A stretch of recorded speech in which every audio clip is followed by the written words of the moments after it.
हमने आपको 31 मई के वीडियो में बताया था कि जापान अपने अर्थव्यवस्था को पटरी पर लाने के लिए हथियारों के व्यापार में कदम बढ़ाना चाहता है। किंतु हथियारों के व्यापार की ओर कदम बढ़ाने का इरादा रखने वाले जापान ने अचानक से भारत के लिए जो कहा, वह तो और भी ज्यादा चौंकाने वाला है। लेकिन एक मुख्य सवाल है कि आखिर जापान को भी हथियारों का ही व्यापार क्यों दिखाई दिया, जबकि जापान के संविधान के आर्टिकल 9 के मुताबिक जापान हथियारों की होड़ में शामिल नहीं होगा।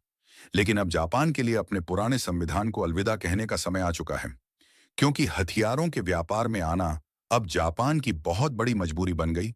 और जापान की यह मजबूरी क्या है, उसे बहुत ही छोटे शब्दों में समझाते हैं।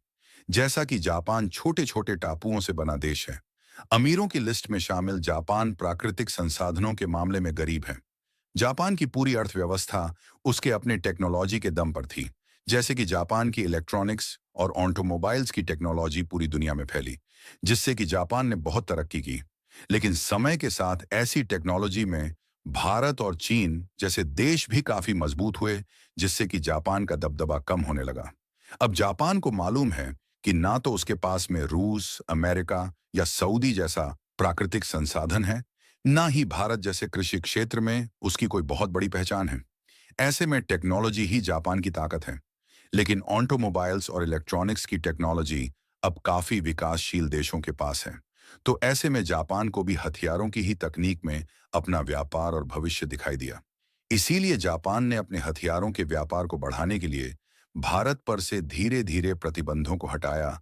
और अब इसी जापान ने भारत के 5वीं पीढ़ी के एम का फाइटर जेट के लिए इंजन का प्रस्ताव दिया है।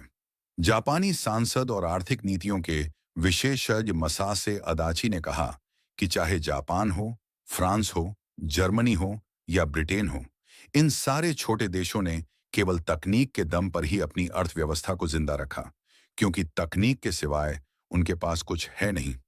जर्मनी ने बहुत ही चुपके से भारत के साथ अपने हथियारों के व्यापार को बढ़ावा दिया। ऐसे में जापान को भी भविष्य में इसी ओर कदम बढ़ाना होगा। यही वजह है कि अब जापान की ओर से भारत को IFX-99 इंजन का प्रस्ताव दिया गया। जापान ने पहले इस इंजन को केवल अपने भविष्य के फाइटर जेट के लिए विकसित किया, लेकिन अब जापान ने इसी इंजन का प्रस्ताव भारत को दिया है।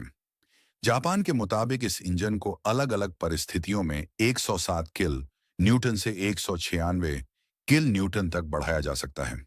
यानी कि जापान का यह इंजन बाकी सभी जेट इंजन से काफी अलग होगा। इस इंजन को हाई पावर स्लिम इंजन के आधार पर बनाया गया। अब देखा जाए तो भारत को छोटा सा भी हथियार नहीं देने वाले जापान ने सीधे भारत को इंजन का प्रस्ताव दे दिया। तो ऐसे में जापान की आर्थिक मजबूरी और हथियारों के व्यापार की आवश्यकता को समझा